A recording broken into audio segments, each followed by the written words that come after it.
สังช่วงใน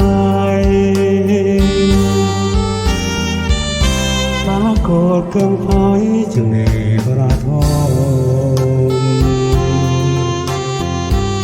หรือว่าฟ้าทมเป็นแก้วหัวใจหรือมีความคิดอารมณ์หวั่นไหวหรือคนหักนายฟ้าจึงได้หลั่งน้ำตาดินหยอกสาหยอกเศษน้ำตาฟ้าหลังแต่เก่งฟ้าสั่งว่าดินตามกว่าฟ้าดินยังหวังตั้งใจเอาไว้ว่าแม้ฟ้าสิ้นคุณปรารถนาจงน้อมลงมาดินจะประคองฟ้าอย่าสกสันอย่าหวั่นเกรงกลัว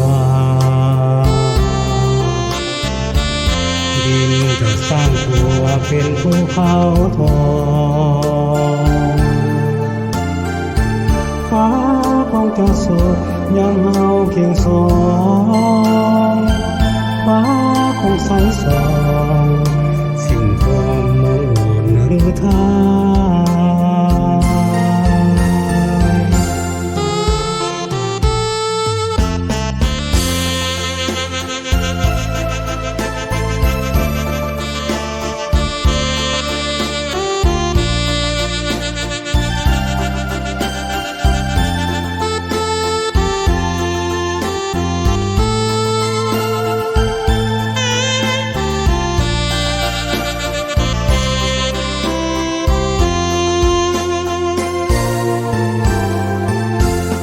ดินดอกสา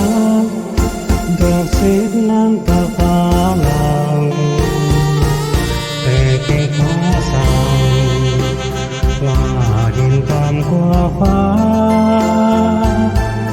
ดินยังหวังตั้งใจเอาไว้ว่าแม้ฟ้าสิ้นคนปรารถนาจงน้อมลงมาดินจะประคองฟ้าอย่าสกสันอย่าหวั่นเกรงกลัวดินจะสร้างตัวเป็นภูเขาทองฟ้าคงจะสดยามเฮาเคียงสองฟ้าคงใสสองสิ่งความมุ่งหรือทาง